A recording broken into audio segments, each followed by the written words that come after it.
La casa ahora lucía diferente, más brillante, más definida, como si las paredes quisieran gritar que habían ganado. El jardín estaba impecable, el camino de entrada recién sellado hasta los faroles junto a la puerta habían sido reemplazados por unos más modernos. Reconocí las mejoras. Javier y yo las habíamos pagado en su mayoría, firmando juntos el préstamo, cuando Diego y Sofía nos juraron que solo les faltaba un poquitito. Esa mañana había preparado un pastel de arándanos, pensando que tal vez haría la noche más cálida. Lo dejé en el coche. Adentro el aire olía a romero y a una vela que seguro costaba más que mis zapatos.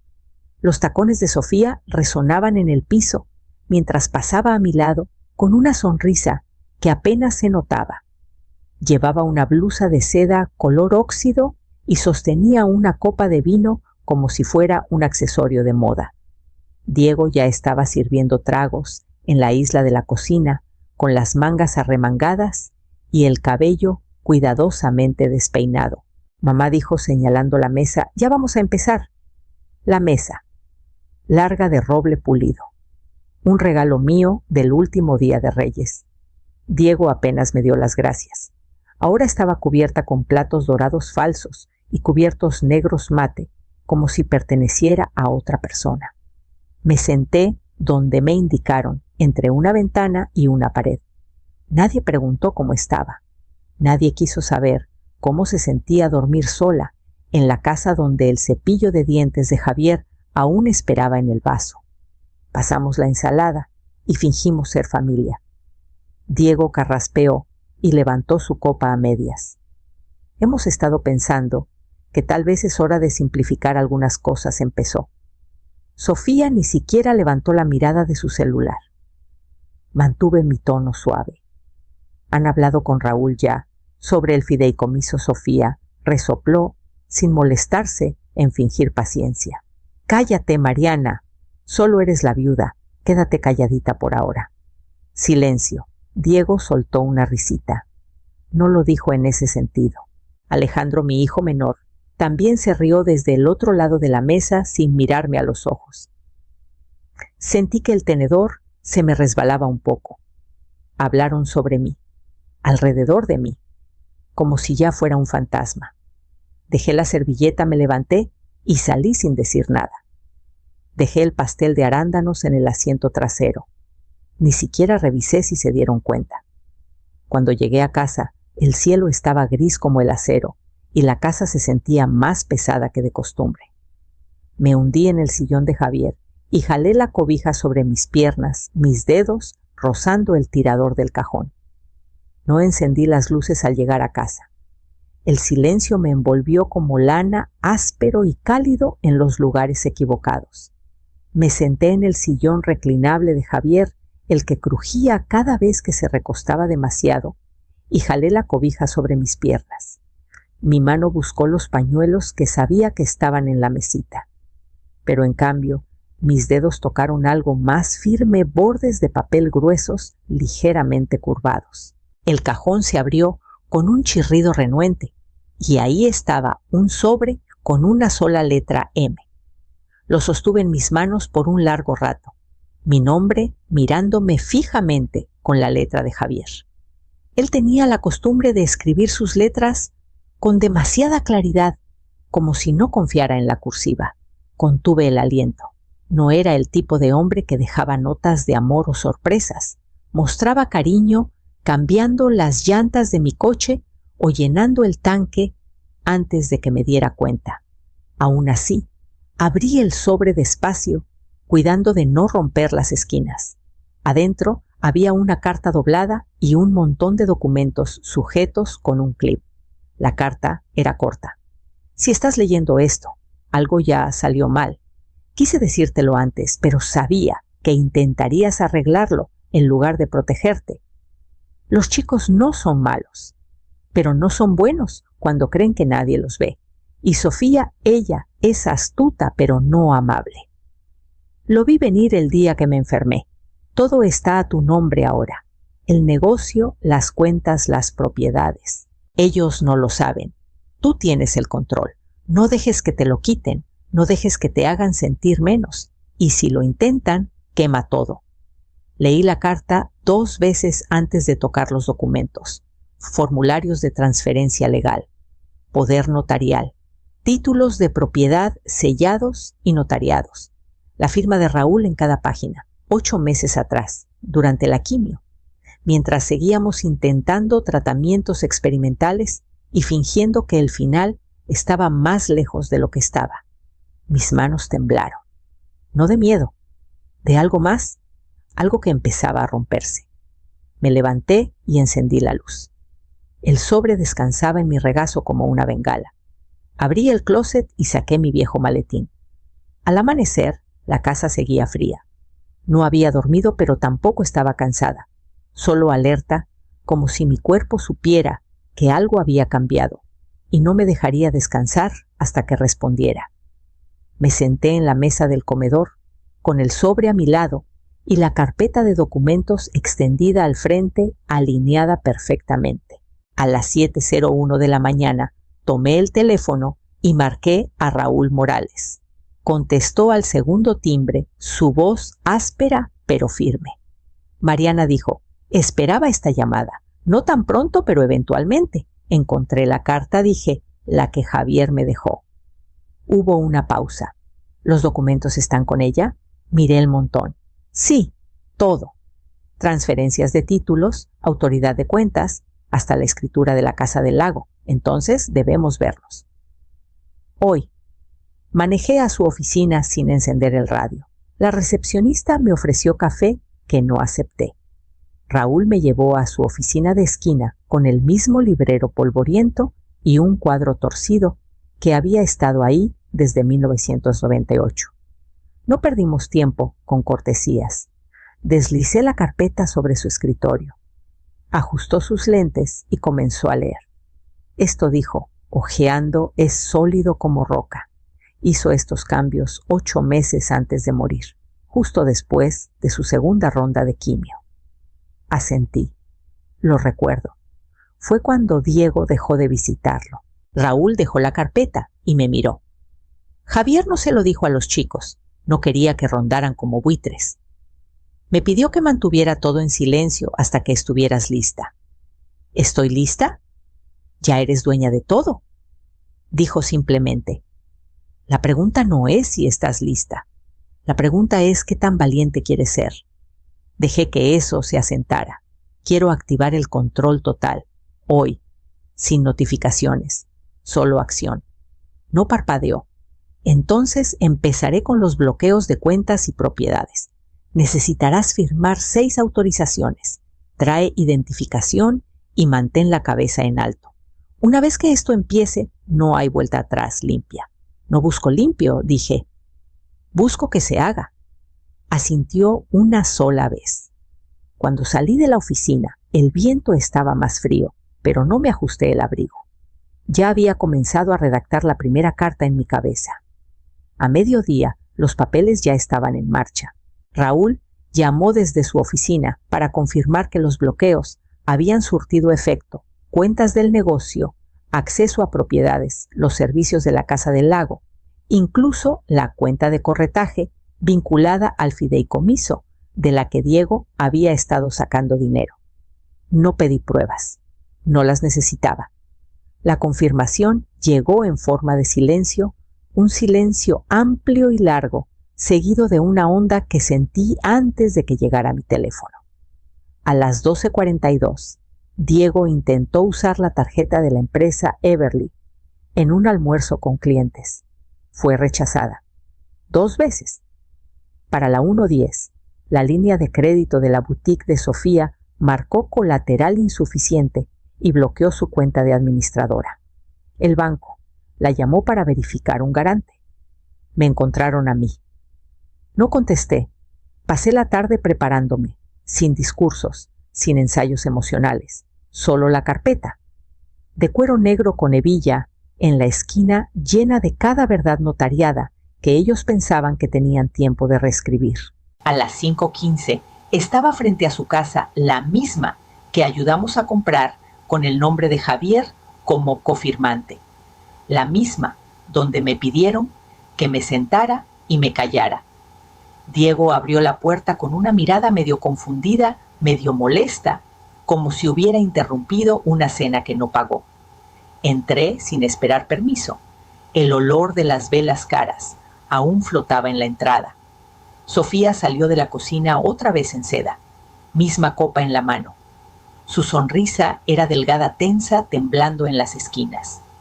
Puse la carpeta en la isla, abrí el broche y extendí los documentos como un croupier mostrando una escalera real.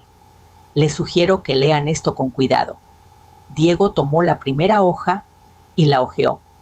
No puedes mover dinero sin la aprobación del consejo del fideicomiso.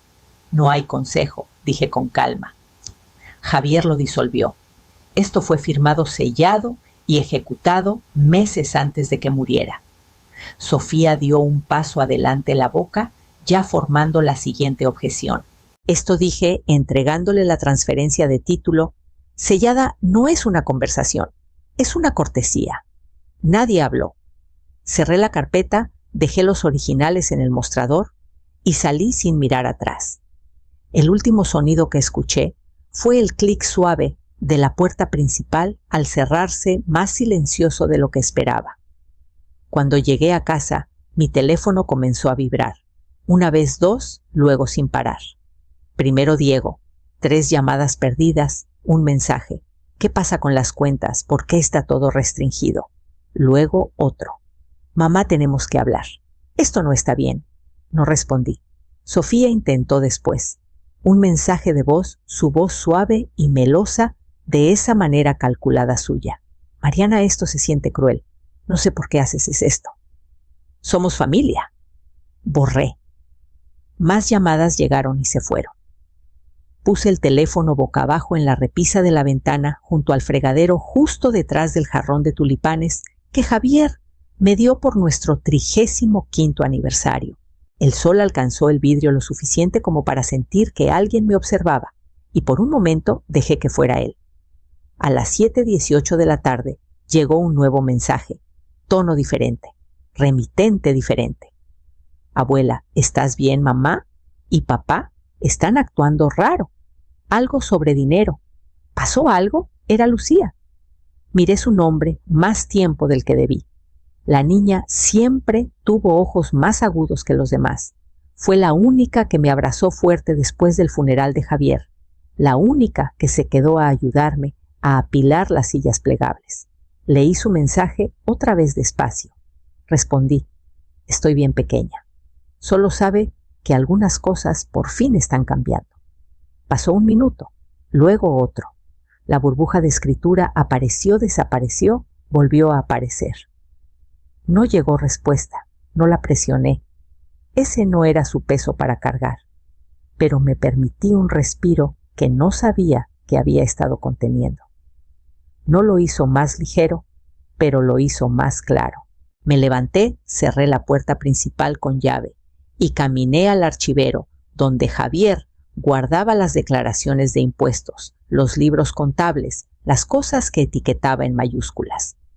El cajón se atascó un momento, luego cedió.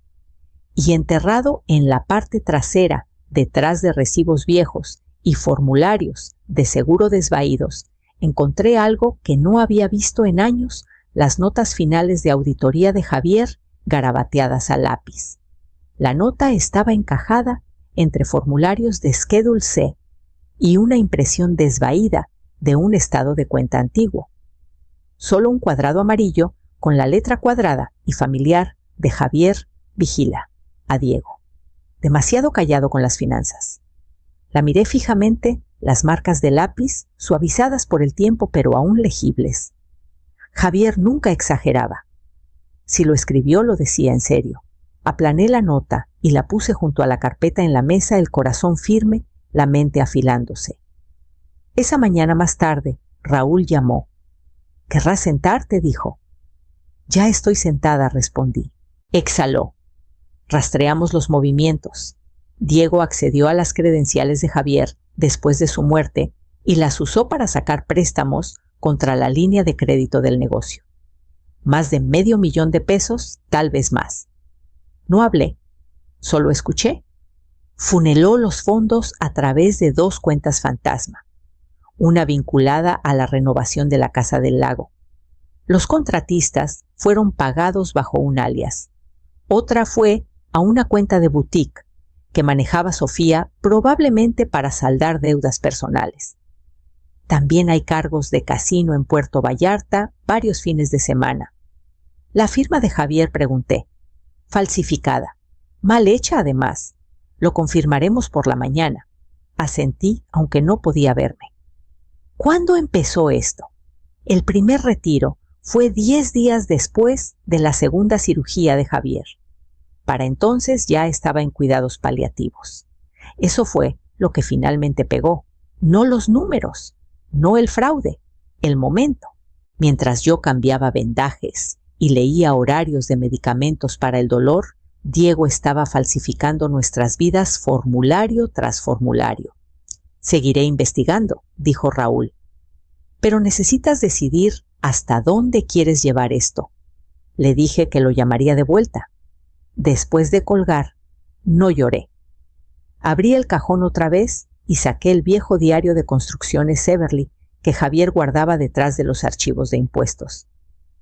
En la portada interior, con tinta ligeramente corrida, había escrito: nunca subestimes lo que el silencio puede proteger o lo que puede esconder. Pasé a una página en blanco y comencé una nueva lista. Para la noche había etiquetado la carpeta leña y llenado 3 páginas con nombres de activos, instrucciones de congelamiento y opciones de venta. Los invité a reunirse en la casa, no la suya, la mía, la que Javier y yo construimos antes de que Diego siquiera aprendiera a caminar. No ofrecí vino. No pregunté cómo había sido su semana. Puse la carpeta en la mesa del comedor, la misma en la que una vez me pidieron que me callara, y deslicé los documentos hacia ellos. Estos son los términos, dije. Firmarán la transferencia de los vehículos, la propiedad del lago y cualquier inventario restante ligado al negocio. Diego me miró como si hubiera hablado en otro idioma. Sofía cruzó los brazos, ya con una mueca de desprecio. Esto es una locura, dijo. Estás siendo vengativa. No me inmuté. Estoy siendo precisa. Se inclinó hacia adelante la voz tensa. Eres fría. Fui su calor, dije. Ustedes lo apagaron. Por un momento nadie habló. Diego miró los papeles, la mandíbula tensa, luego a mí. Sabía lo que tenía. Sabía que ganaría. Lentamente, en silencio, tomó el bolígrafo. Sofía resopló, pero no lo detuvo. Ella también lo sabía. Cuando firmaron la última página, reuní todo cuidadosamente y lo regresé a la carpeta. Desde el pasillo, un leve crujido llamó mi atención. Lucía medio en sombras. Estaba de pie junto a la pared, con los brazos cruzados sobre una sudadera escolar, los ojos abiertos y sin parpadear. No habló, solo observó. Sofía la notó y desvió la mirada. Diego la siguió sin decir nada. Los dejé ir. Esperé hasta escuchar la puerta cerrarse antes de guardar los documentos firmados en la caja fuerte bajo el mueble del pasillo. Luego me giré y vi a Lucía aún allí mirando las sillas vacías. Su rostro no estaba enojado. Era algo más, algo atrapado entre el duelo y la claridad. Caminé a la cocina y me serví un vaso de agua. La cabaña estaba justo a las afueras de Guadalajara, escondida entre un grupo de encinos blancos y un camino de terracería que nadie usaba, a menos que tuviera una razón. Javier siempre decía que el columpio del porche le recordaba a la casa de su abuela, y nunca tuve corazón para contradecirlo. No era grande, pero era sólida, tranquila, modesta y completamente pagada. Firmé la escritura a nombre de Lucía ese martes por la mañana, sin anuncios, sin condiciones, solo un título limpio y una pequeña nota dentro del sobre: nunca fuiste un peón. Me llamó esa noche. Su voz se quebró antes de decir nada y luego todo salió de un tirón. No entendía por qué no creía que lo mereciera. No hice nada, repetía. Ni siquiera te defendí. Esperé luego, le dije la verdad. No me traicionaste, eso fue suficiente. Se quedó callada otra vez y podía escuchar su respiración a través del teléfono como si intentara contener algo. No la apresuré. Algunos duelos necesitan asentarse antes de suavizarse. Esa semana abrí una reunión con una consultora de organizaciones sin fines de lucro que Raúl me recomendó. Le dije que quería iniciar una fundación en nombre de Javier, algo específico, focalizado, real, un fondo para mujeres viudas mayores de 60 años que habían sido desplazadas de sus propias vidas y necesitaban más que compasión. Necesitaban poder, asesoría legal, tiempo, espacio para respirar. Lo llamamos el Fondo Segundo Aliento Javier Eberly. Sin galas, sin placas, solo el trabajo. La primera solicitud llegó antes de que el sitio siquiera se lanzara.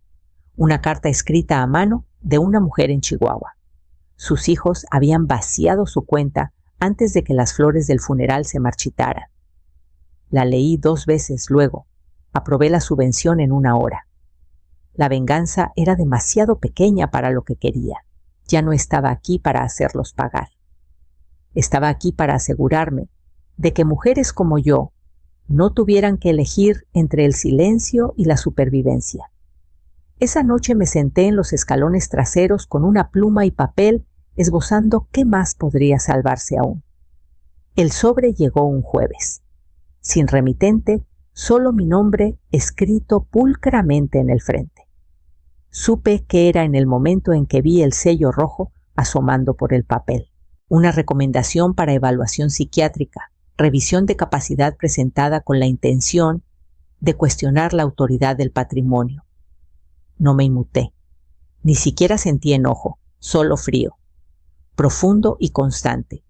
Llamé a Raúl y le leí el contenido línea por línea. Me pidió que lo llevara. En 24 horas rastreó el origen hasta un notario en Monterrey, uno con reputación de tomar atajos. Sofía había recurrido a un viejo favor, intentó retroceder la fecha del formulario y lo presentó discretamente a través de un intermediario, pero no lo suficientemente discreto. Falsificó tu firma en la solicitud, dijo Raúl. La asistente lo entregó antes de que tuviera que preguntar 2 veces. Le di la respuesta antes de que me la pidiera. Presenta cargos.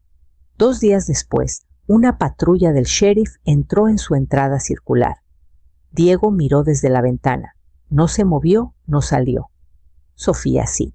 Sus gritos se escucharon a través de los setos cortantes y desesperados, un espectáculo para cualquiera que aún creyera en su versión. Pero las esposas se pusieron de todos modos. Le leyeron sus derechos antes de que los vecinos terminaran su café matutino. Esa noche mi teléfono vibró con un mensaje de Lucía. Abuela, lo siento, ya no sé qué creer. Miré sus palabras por un largo rato. Luego respondí, cree en cómo actúa la gente cuando nadie los ve. No respondió de inmediato, pero vi la burbuja de escritura. La borró. Luego otra vez. Luego nada. Lo dejé estar. No todo necesita terminarse para entenderse. Me serví un vaso de agua y me senté junto a la ventana mientras la luz del porche parpadeaba al encenderse por el temporizador. Se sentía casi normal. Luego recordé el archivo amarillo, aún en la mesa medio abierto, con la última nota de Javier descansando encima. Lo tomé y pasé a la última página, luego añadí una línea más a la lista. La invitación llegó por correo electrónico. Cortés, insípida, cuidadosa con el tono. Diego lo llamó una cena de reinicio, una oportunidad para avanzar como familia. Casi me reí, pero dije que sí. No me vestí para impresionar, me vestí como yo. Nada suave, nada dócil. Cuando crucé su puerta principal, reconocí los nervios detrás de sus sonrisas. La casa olía a esfuerzo, aceite de limón y catering caro. Sofía no estaba ahí. Su nombre no se mencionó. Diego señaló la mesa como si fuera una ofrenda de paz. Todos esperaron a ver dónde me sentaría. Caminé a la cabecera y jalé la silla yo misma. Nadie objetó. La cena fue silenciosa, pesada, con cosas no dichas. Diego intentó llenar el silencio con actualizaciones. Alejandro ofreció una charla nerviosa. Escuché, asentí, y cuando Diego levantó su copa, aclarando la garganta para un brindis, lo detuve con una mano. Me llamaron la viuda, dije, como si eso fuera todo lo que me quedaba. No se movieron. Sentí sus ojos, pero no me quebré. Pero yo construí esta mesa. Me quedé callada durante años de decisiones tomadas sin mí. Sostuve a esta familia mientras otros se llevaban el crédito por la estructura. Eso termina esta noche. Nadie discutió. No habrían sabido por dónde empezar. Empujé mi silla hacia atrás y me levanté. La copa en la mano de Diego tembló ligeramente. Salí los tacones resonando contra el piso. No enojada, no triunfante, solo terminada. El aire afuera era más fresco, más limpio. Lucía estaba en la orilla de la reja, su mochila colgada en un hombro. No habló de inmediato. Luego me miró y preguntó, ¿puedo irme contigo a casa? Asentí. Siempre. Caminó a mi lado mientras nos dirigíamos al coche. Algunas mujeres son borradas de la historia. Otras viven lo suficiente para reescribirla.